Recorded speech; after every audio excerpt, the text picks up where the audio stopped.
तो राम, अगर राम को मानते हो तो राम ने किया क्या? राम ने देखिए अपने पिता का वचन रखने के लिए कहा, उनका राज कितना खुले जा रहा था, अब कहा वो जंगल चले गए, राजपाट को छोड़ दिया, आज्ञा मानी, पिता की आज्ञा मानी। आजकल के बच्चे कितनी आज्ञा मानते हैं पिता की, माँ बाप की कितनी केयर करते हैं, और रामायण अखंड रामायण रोज पढ़ करवाते हैं।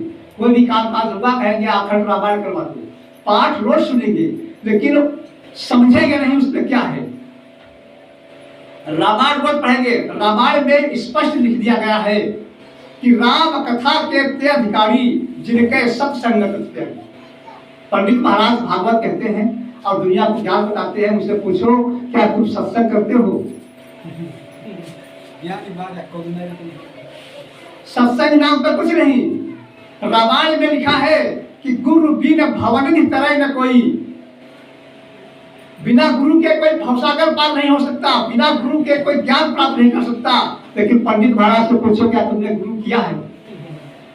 दूसरे को ज्ञान बता रहे हैं, स्वयं गुरु नहीं किया, गुरु से ज्ञान प्राप्त नहीं किया।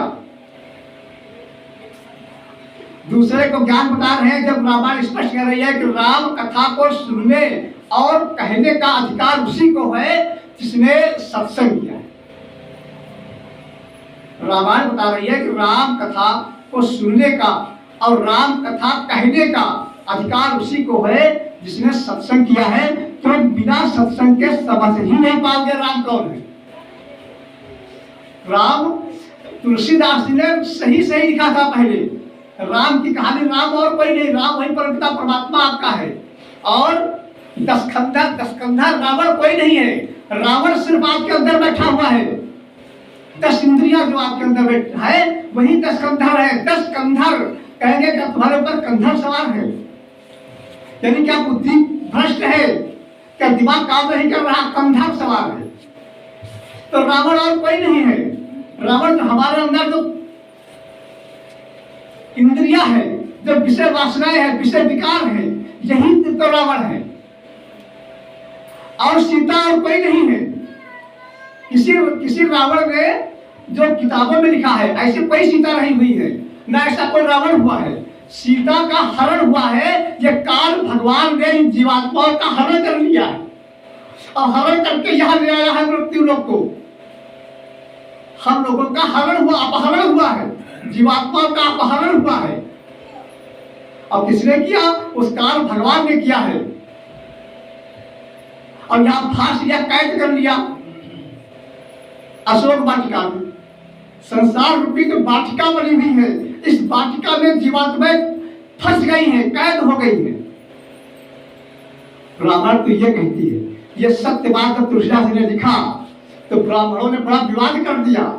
ये क्या हुआ? ये तो सत्य बात सबको बताने लगे, बड़ा विवाद हुआ। यहाँ तक की किताबें चुराने की कोशिश की गई। तो तुलसीदास ने सोचा ये ऐसा है, इसे तो लोग मानेंगे नहीं, बड़ा संघर्ष हो सकता है। तो उन्होंने उसी बात को रामचरितमानस के रूप में अयोध्या में राम की चर्चा लिख दी।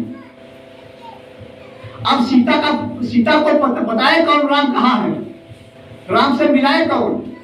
हनुमान जी मिलाएंगे ना। तो हनुमान जी, ये संत लोग हनुमान जी बनकर क्या गए हैं, मीडिएटर बनकर क्या गए हैं। अब आकर के सीता को मिले जाकर के और बताया कि आप परेशान न हो, राम भगवान आ चुके हैं। सांत्वना दी और लंका को जला दिया हनुमान जी ने। रावण की जो लंका थी उसको जला दिया, राख कर दिया।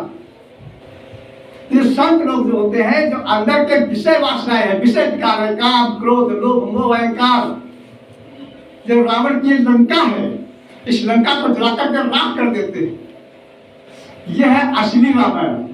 और वो बाकी जो किताबों में लिखी है वो नकली रामायण है। इसलिए तुलसीदास जी ने भी लिख दिया है। वो जानते थे कि ये लोग भरत में सबको फांस देंगे, तो उन्होंने स्पष्ट लिखा कि राम कथा के ते अधिकारी जिनके सत्संगत इत्यादि।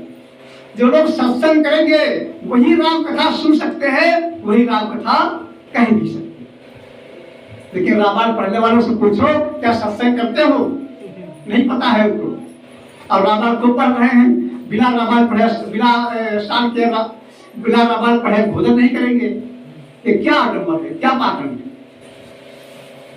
हमारे देश में, हमारे इस संसार में आडंबर घुस जाता है। इसलिए गुरु की महिमा बहुत ज्यादा कही गई है।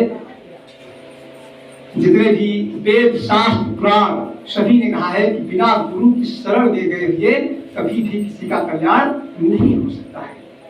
3 लोक 9 खंड में गुरु से बड़ा न कोई। देखिए कहा शब्द जा रहा है कि 3 लोक और 9 खंड में गुरु से बड़ा न कोई, अब कर्ता करे न कर सके। गुरु करे सो, कर्ता करे न कर सके, ये क्यों कहा गया? कर्ता करे और न कर सके। अब देखिए समझने की बात है, इसको जब समझ लोगे सारे कष्टों से निपटारा हो जाएगा, छुटकारा मिल जाएगा। फिर से कह रहे हैं, बहुत ही रहस्यमय बात यहाँ पे आ गई।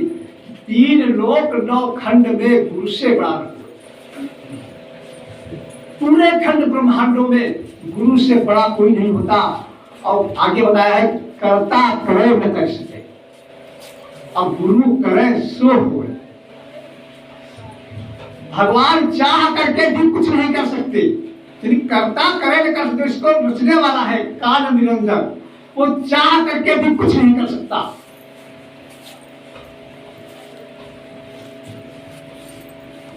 देवी देवता कुछ नहीं कर सकते। फालतू में समय बर्बाद करना है। कर्ता तो कर्ता नहीं कर सकता है कुछ, तो देवी देवता क्या करेंगे? कुछ नहीं कर सकते।